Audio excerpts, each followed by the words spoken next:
என்னம்மா முகமெல்லாம் சோகமா இருக்கு, என்ன ஆச்சு? ஒன்னும் இல்ல அண்ணா. பிரியா, வீட்டுக்கு போலாமா? லைப்ரரி போயிட்டு வந்துடியா? ஆமா, நான் போயிட்டு வந்துட்டேன் அண்ணா. அப்ப வீட்டுக்கு போலாமா?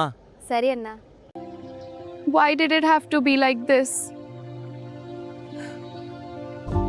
I remember the promises we made under the stars.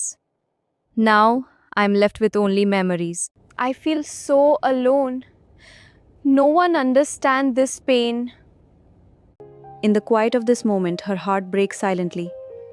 Tears fall like petals carrying unspoken pain.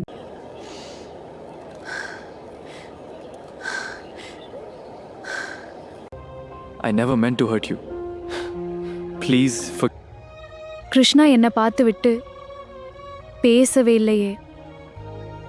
பால் பாயாசம் செய்ய உனக்கு ரொம்ப பிடிக்குமாமே அம்மா சொன்னாங்க. ஆமா, எனக்கு ரொம்ப பிடிக்கும். இது ரொம்ப நல்லா வருது பார். பிரியா, பாயாசம் டேஸ்ட் பண்ணுகிறாயா? கொடுத்து விட்டு. இது கிருஷ்ணா அண்ணனுக்கு பால் பாயாசம் ரொம்ப. அப்படியா? ரொம்ப நல்லா இருக்கு. கிருஷ்ணா, உங்களுக்கு இந்த பாயாசம் பிடிக்குமா? எனக்கு மட்டும்தான் இவ்வளவு மன வருத்தமாக இருக்கிறதோ? கிருஷ்ணாவுக்கு இல்லையா?